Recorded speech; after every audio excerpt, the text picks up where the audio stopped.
الکریم اما بعد فاعوذ باللہ من الشیطان الرجیم بسم اللہ الرحمن الرحیم۔ آج الحمدللہ اللہ تعالیٰ کے فضل و کرم سے ہم نے 12ویں سپارے سے اور قوم ہود کے واقعے سے تلاوت کا آغاز کیا ہے۔ اللہ تعالیٰ نے قوم ہود میں سے جو ایمان لائے اور وہ رحمت الہی کے مستحق ٹھہرے، اور جن لوگوں نے اللہ کے نبی کی نافرمانی کی، اللہ کی نافرمانی کی، اللہ تعالیٰ نے ان پر دنیا اور آخرت میں لعنت کی اور ان کو عذاب کا مستحق ٹھہرا دیا۔ اس دنیا کی سب سے پہلی انعام یافتہ قوم ہے وہ بنی اسرائیل ہے۔ ہم نے پہلے اس بارے میں پڑھا تھا، یا بنی اسرائیل اذکروا نعمتی التی انعمت علیکم انی فضلتکم علی العالمین۔ وہ عالمین پر فضیلت رکھنے والی قوم جب اللہ کی اور اس کے نبی کی نافرمان ہوئی تو اللہ تعالیٰ نے اسی فضیلت والی کو لعنتی بنا دیا، عذاب کا شکار کر دی۔ شیطان کون تھا؟ سب سے بڑا عابد، زاہد، سب سے بڑا متقی، پرہیزگار، فرشتوں کے ساتھ عبادت کرنے والا، لیکن جیسے ہی اللہ کے رسول کی تعظیم اور اللہ کی نافرمانی اس نے کی، تعظیم نہیں کی، نافرمانی کی، دیکھو سب سے بڑا عابد، زاہد، متقی، عالم، وہ لعنتی ہو گئے، قوم لعنتی ہو گئی۔ قوم ہود کے اندر بھی یہی صفت تھی، جب تک اللہ کی مانتے رہے اللہ کی رحمتیں ان پر برستی رہیں، اور جیسے ہی اللہ رسول کے نافرمان ہوئے لعنت ہو گئے۔ پھر اس کے ساتھ ہی ہم نے قوم صالح کا پڑھا۔ انہوں نے فرمائش کی کہ جناب بات یہ ہے کہ ہم ایسے تو نہیں بات بنیں گے نا جی، ہم کھانے پینے کا چکر ہے سارا جی، روٹی کمانے کا ہے، ہم روٹی کمائیں یا ہم عبادتیں کریں۔ آج بھی ہم کہہ رہے ہیں جی کسی کو، یار آپ نماز پڑھنے کے لیے نہیں آتے، تو کہتے ہیں جی قاری صاحب کیا کریں، پھر پیٹ بھی تو پالنا ہے نا، پیٹ بھی تو پالنا ہے نا۔ خدا کی قسم ہے، اللہ کی قسم ہے، میرا قرآن، میرے رب کا فرمان کہتا ہے رازق میں ہوں، اللہ ہے، یعنی اللہ کہتا ہے میں رازق ہوں، تجھے رزق کی کب ٹینشن پڑ گئی؟ یا معاشر الجن والانس، اپنا کیوں اے معاشر جن و انس، ہم نے تمہیں عبادت کے لیے پیدا کیا ہے۔ انسانوں اور جنوں کی تخلیق کا مقصد جو ہے وہ وما من دابۃ فی الارض الا علی اللہ رزقها، رزق کا وعدہ اللہ کی ذات نے لیا ہے۔ اس قوم کے اندر بھی اور آج بھی ایک ہی بہانہ ہے، کی کریے جی پیٹ بھی تو پالنا جی، روٹی بھی روزی بھی کرنی، اسی نمازیں پڑھنے لگ جائیے تو ساڈے بچے سے روٹی کی نہیں کمانی۔ یہی قوم صالح کہتی تھی جناب یا نبی اللہ جی اسی جناب عبادت کے پیچھے لگ گئی ہے تو سانو کھانا پینا کنے دینا، انج کرو ایک اونٹنی جڑا ہے نا جی ساڈے واسطے دے دو، جڑی ساڈی پورے قبیلے نو دودھ دے دیتا کرے، اسی جناب دودھ پورا کر دیو ساڈا، اسی جناب اللہ دے منن والے بن جا۔ اللہ تعالیٰ کے نبی نے اپنا معجزہ دکھایا، صالح علیہ السلام نے اونٹنی بنا دی، پہاڑ میں سے اونٹنی نکال دی۔ قوم نے کہا کہ یہ تو بڑا کام خطرناک ہو گیا، انہوں نے کہا کہ ایسا کرو اونٹنی مار دو۔ اللہ نے منع کیا تھا اس کو کچھ نہیں کہنا، خبردار اس کو کچھ نہیں کہنا، اور اونٹنی بھی انہوں نے وہ مانگی جو حاملہ اونٹنی تھی، بچہ دینے والی، اور جیسے ہی اونٹنی آئی اور وہ دودھ اتنا دے پورا قبیلہ جناب دودھ پی جائے، ایک اونٹنی کا دودھ پورے قبیلے کو پورا آ جائے، انہوں نے کہا کیا کام خراب ہو گیا، اس کو مار دو۔ ہم کہیں گے جی ہمارے پاس تو کھانے پینے کے لیے ہے ہی کچھ نہیں، تو لہذا جو ہے نا جی ہم عبادت نہیں کر سکتے۔ تو اللہ وحدہ لا شریک کے نبی کے اس معجزے سے پیدا ہونے والی اونٹنی کو انہوں نے مار دیا، ہولناک آوازیں، اس کو چیخیں مار کے ظاہر بات ہے، اس کا بچہ وہیں سے جہاں سے وہ نکلی تھی اسی پہاڑی کے اندر اس کا بچہ واپس چلا گیا، اور اللہ تعالیٰ نے اس قوم کو عذاب کا شکار بنا دیا۔ پھر ہم نے ابراہیم علیہ السلام کی بیوی کا تذکرہ سنا کہ بڑھاپے میں حضرت ابراہیم علیہ السلام نے اللہ تعالیٰ سے دعا مانگی، اماں جی ماں تھیں لیکن میرے رب نے بڑھاپے کے اندر آپ کو اسحاق علیہ السلام عطا فرمائے۔ بڑھاپے میرا رب جب چاہے گا۔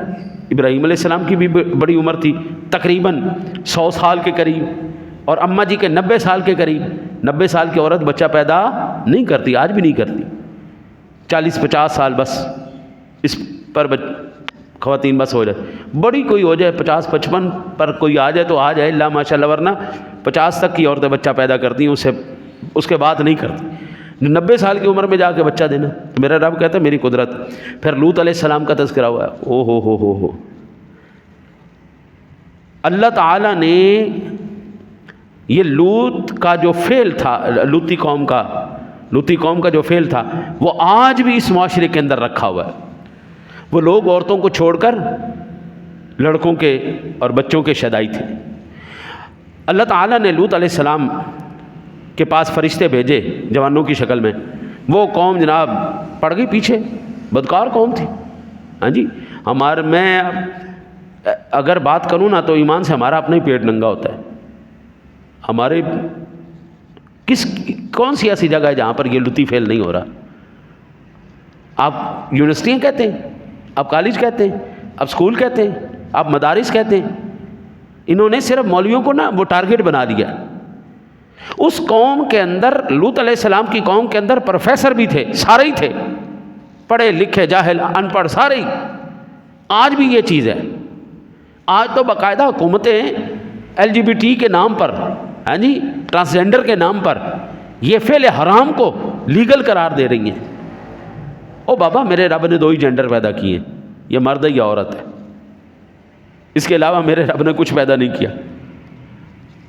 یہ پاکستان کے اندر ابھی جو علوم کے وارث زندہ ہیں، یہ ان کی مہربانیاں ہیں کہ ہمارے پاکستان کے آئین میں یہ قانون پاس نہیں ہوا، ورنہ پاکستان کے قانون کے اندر یہ آئین پاس ہونے جا رہا تھا کہ جو اندر سے بندہ محسوس کرتا ہے نا جی کہ میرا جسم تو مردوں والا ہے لیکن اندر سے مجھے عورت فیل ہوتا ہے، تو آپ اپنے آپ کو عورت لکھوا سکتے ہیں. ایسا نہیں ہے. وہ اس کے زمانے میں نا، ہٹلر کے زمانے میں یہ اٹھا تھا، یہ فتنہ اس زمانے میں بھی اٹھا تھا. یہ آج کا فتنہ نہیں ہے، یہ اس زمانے میں بھی اٹھا تھا. لوط علیہ السلام کے زمانے میں بھی تھا. تو ہٹلر نے کیا کیا؟ مردوں کو علیحدہ کر دیا، عورتوں کو علیحدہ کر دیا. وہ جو کہتے تھے نا ہمارے اندر عورتیں ہیں، ان کو علیحدہ کر کے کہا چلو ہن بچہ پیدا کرو، چلو بچہ پیدا کر کے دکھاؤ. جناب اس کے بعد پھر کسی نے کوئی آواز نہیں اٹھائی. اللہ کے نیک بندے، جو تجھے رب نے تخلیق کیا ہے اس کے اوپر تجھے یقین کیوں نہیں؟ جب نوجوانوں کی شکلوں میں فرشتے حضرت لوط علیہ السلام کے پاس آئے تو وہ کہنے لگے پیارے لوط یہ نوجوان ہمیں دے دو. آپ نے فرمایا اللہ کے واسطے، بچیاں ہیں قوم کی، ان سے شادی کرو، ان کے ساتھ معاملات کرو. یہ کیا تم نے برا فعل شروع کر دیا؟ ان کا نہ جناب نہ، ہم یہ جناب نہیں چھوڑنے والے. میرے رب کریم نے پھر اس بستی کو نہ صرف الٹا کر دیا، ان کے اوپر پتھروں کی بارش کر کے ان کو بالکل اللہ نے عذاب کا شکار، تباہ و برباد، نیست و نابود کر.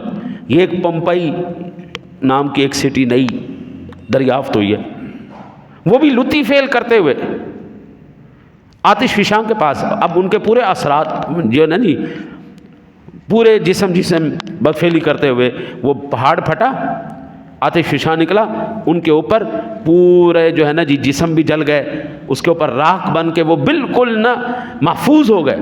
وہ تقریباً کوئی 2000 سال کے بعد جا کے دریافت ہوئی ہے سٹی. یہ بڑی مشہور ہو گئی، انٹرنیٹ کے اوپر بڑی وائرل ہے.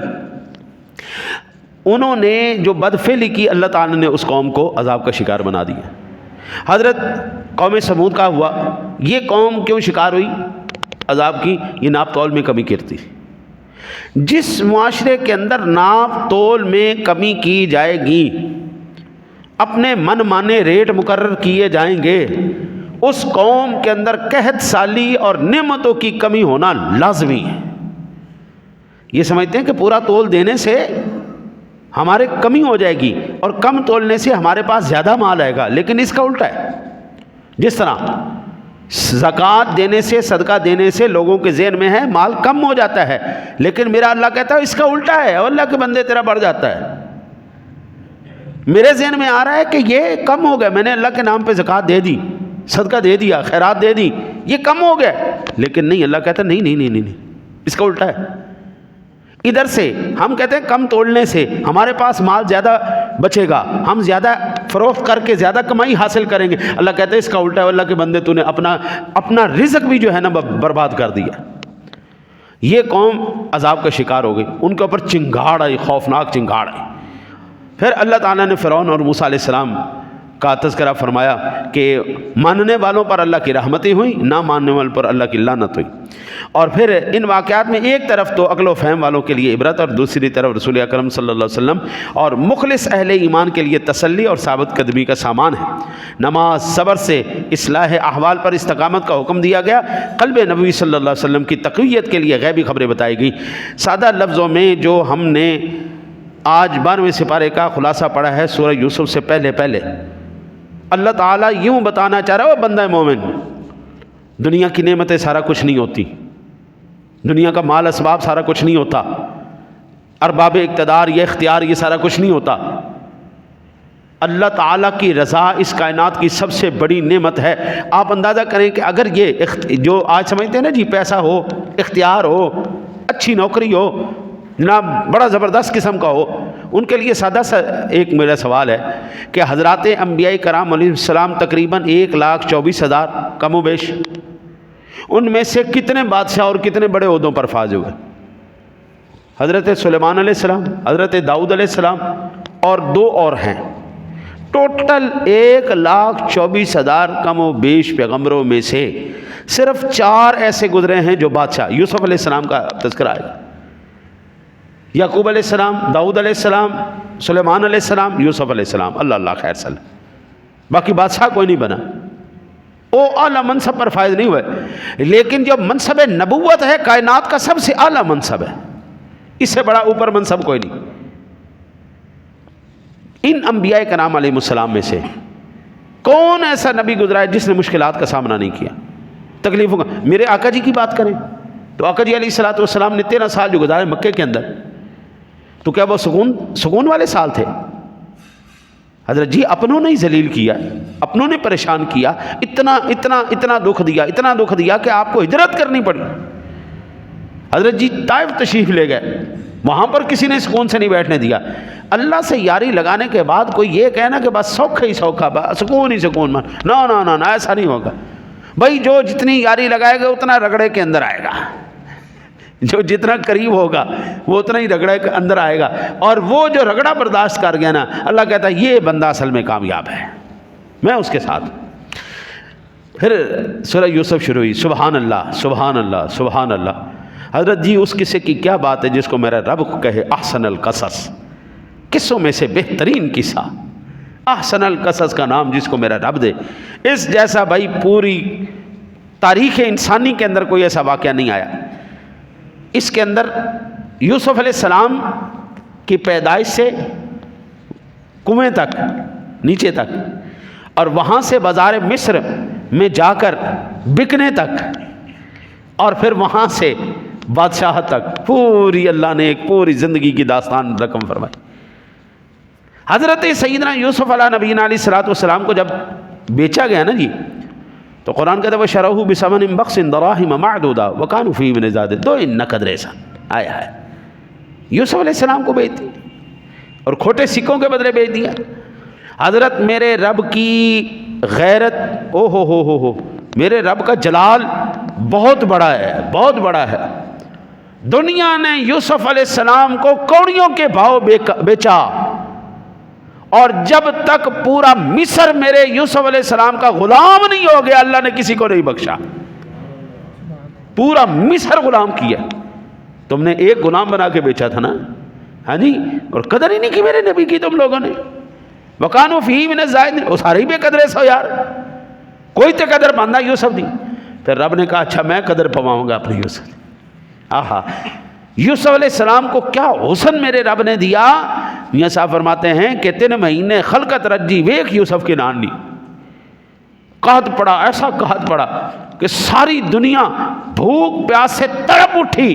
میرے رب سونے نے کہا پیارے یوسف پریشان ہونے کی ضرورت نہیں، ساری قوم کو کہے صبح بھی آ کے تیرا دیدار کر جایا کرے، رات کو بھی کر جایا کرے، ہم ان کی بھوک اتار دیا کریں گے۔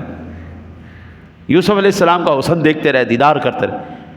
3 مہینے خلقت رجی ویک یوسف کی نانی، جن عربی محمد ڈٹھا اور رج گئے دو ہی جاننی۔ حضور کا غلام ہو اور بھوکا ہو، حریص ہو، نہیں یہ نہیں ہو سکتا۔ اور بابا غربت کے اندر بھی وہ بادشاہی کر رہے ہوتے ہیں، وہ فقیری میں بھی بادشاہ بن کے بیٹھے ہوتے ہیں۔ پھر اللہ وحدہ لا شریک نے حضرت یوسف علیہ السلام کا جو ذکر کیا نا کہ وَكَانُوا فِيهِ مِنَ الزَّاهِدِينَ، دونوں نا قدرے تھے. جو بیچ رہے تھے بھائی ان کو کہاں قدر تھی کیا بیچ رہے ہیں، جو خرید رہے تھے ان کو کیا پتا کیا خرید رہے ہیں. کاش یہاں پر بیچنے والے یعقوب علیہ السلام ہوتے، خریدنے والی زلیخا ہوتی، حضرت قیمت کا پتہ لگ جاتا کہ دل کا ٹکڑا بیچا کیسے جاتا ہے اور محبوب خریدا کیسے جاتا ہے. ہم اللہ کا کروڑ مرتبہ شکر ادا کر رہے ہیں. یہ واقعہ دراصل میرا رب یہ ہمیں بتانا چاہ رہا ہے، او بندہ خدا، اپنا محبوب کوئی نہیں دیتا، میں نے تمہیں اپنا محبوب دے دیا ہے، بے قدرے نہ ہو جانا یوسف علیہ السلام کے بھائیوں کی طرح، اور بے قدرے نہ ہو جانا، میں نے اپنا محبوب دے دیا. لقد من اللہ علی المؤمنین اذ بعث فیہم رسولا، اللہ تعالیٰ نے احسان عظیم کر دیا ہے تمہارے اوپر، اپنا عظیم الشان رسول عطا فرما دیا. میرے رب کا ایک ایک سانس پر احسان ہے، سر کے بالوں سے لے کے پیروں کے نخروں تک میرے رب کا احسان ہے. رب نے جتایا نہیں، لیکن جب حبیب دیا فرمایا یہ میرا احسان ہے. حضرت جی پوری کائنات میرے رب کا احسان ہے جی، لیکن رب نے جتایا نہیں، لیکن جب حبیب دیا فرمایا او میرا احسان دے، میرا احسان. اور نقدرے نہ ہو جانا یوسف دے بھائیاں طرح نقدرے نہ ہو جانا، میں تو انہوں حبیب دے دیتا ہوں، ساری امتہ تڑپتیاں رہ گئیاں، یا اللہ اپنا حبیب دے دے. ربنا وبعث فیہم رسولا من انفسہم، یا اللہ عظیم الشان رسول دے دے. ابراہیم علیہ السلام دعا کر دے گئے، حضرت عیسیٰ علیہ السلام کہندے کاش کہ مینوں نبی آخر زمان دی جتیاں دے تسمے سیدھے کرن نوں مل جان تو میں سمجھا گا میں بڑا بڑا نبی ہو گیا. موسیٰ علیہ السلام ترلا کر دے گئے، یا اللہ مجھے نبی محمد صلی اللہ علیہ وسلم آخر زمان کی امت میں سے پیدا کر دے، ہم آخر میں آئے ہیں. تو اللہ وحدہ لا شریک نے کہا وہ بے قدرے نہ ہو جانا، حبیب کا دامن تھام لینا. آج سب سے بڑا جو حملہ کیا جا رہا ہے وہ ان پاکیزہ مقدس ہستیوں پر کیا جا رہا ہے. دلوں کے اندر سے مجھے ابھی تک سمجھ میں نہیں آئی ایسے بدبخت لوگ کس مدرسے سے پڑھ کے نکلتے ہیں جو کہتے ہیں محمد نے یہ کہا، محمد نے یہ کہا، محمد نے یہ کہا صلی اللہ علیہ وسلم. او بندہ خدا، او بے ادب و گستاخو، اپنی ماں نو نا نال پکاریا کرو. حلیمہ گل سن، ابے نو پکایا کرو، او شیدیا، او فلانیا، او اکرم، او اینج کر کے پیو نو تی ابو جی تے مائی نو امی جان تے حضور نو محمد صلی اللہ علیہ وسلم. میرے رب نے قرآن میں صرف 4 مقام پر نام لیا ہے بس. اس کے بعد جب بھی بلائے یا ایھا النبی، یا ایھا الرسول، یا ایھا المزمل، یا ایھا المدثر والضحی واللیل اذا سجا انا ارسلناک شاہدا ومبشرا ونذیرا وداعیا الی اللہ باذنہ وسراجا منیرا. اللہ سونا تے کدی میرا سونا، میرا چند، میرا ستارہ، سونے چہرے والا، لال کملی کالی کملی والا، چٹی چادر والا، سونے چہرے والا، سونیاں زلفاں والا، میرا رب تے القاب لے لے کے بلاوے. اور یہ بد وقت اللہ جانے کس مدرسے سے پڑھ کے آ گئے. ان جاہلوں کو اتنا نہیں پتا وہ کائنات کے صدر کائنات ہیں، وہ محبوب خدا ہیں. ان کا نام جب بھی لیا جائے گا احترام کے ساتھ لیا جائے گا، ان کو ادب کے ساتھ بلایا جائے گا. کہو یا رسول اللہ، کہو یا نبی اللہ، کہو یا حبیب اللہ، کہو اللہ کے حبیب، ہمارے نبی، سردار انبیاء، امام الانبیاء کر کے بلاؤ نا. ہاں جی، میرا رب سونا جب بھی بلاتا ہے یا موسیٰ، یا عیسیٰ، یا ابراہیم، یا اسحاق، ادریس، یوسف، یونس، تمام کا نام لیا تو نام لے کے بلائے. لیکن جب اپنے یار کی باری آئی فرمایا نہیں، اب نام نہیں لینا، اب القاب لینے. پھر اللہ وحدہ لا شریک نے یہ جو ہے نا سورہ یوسف، یہ اس طرف ہمیں سبق دے رہی. پھر سورہ رات کے ہم نے ابتدا کی، دلائل توحید بڑے زبردست قسم کے اس پر رب کائنات نے جو ہے وہ بیان فرمائے ہیں. رب کائنات نے حق نازل کردہ قرآن میں توحید کے عقلی دلائل دیے ہیں. بغیر ستون کا آسمان کھڑا کیا، حق تعالیٰ کا عرش پر استقرار فرمانا، گرتی سے شمس و قمر، گولائی کے باوجود زمین کا پھیلا ہونا، پہاڑ، دریا، ہر چیز کے جوڑے میرے رب نے بنائے. دن اور رات بنایا، باغات ایسے کہ سارے پانی سے پروان چڑھتے ہیں. ہر ایک چیز کو میرے رب نے بیان کیا. پھر آخرت میں قیامت کے بارے میں، بعثت کے بارے میں اللہ وحدہ لا شریک نے بیان فرمایا. پھر اللہ وحدہ لا شریک نے سجدہ کرنے والوں کے بارے میں بیان کیا کہ یہ وہ لوگ ہیں جو اللہ کو پسند ہیں. ہم آج کی اس ترامیوں سے یہ سبق حاصل کیا ہے ہم نے کہ اگر اللہ تعالیٰ کوئی چیز دے تو اس کی قدر کر لو، اور اگر قدر کرو گے تو وہ نعمت برقرار بھی رہے گی اور فائدہ بھی دے گی، اور اللہ کی عطا کردہ نعمت کا اگر تم شکریہ ادا نہیں کرو گے، قدر نہیں کرو گے، پھر وہ نعمت تم سے چھن جائے گی اور پھر اللہ دوبارہ ایسی نعمت نہیں دیتا۔ اللہ تعالیٰ اپنے حبیب کا صدقہ آپ کو مجھے حضور کی سچی محبت نصیب فرمائے۔ اللہم صلی علی سیدنا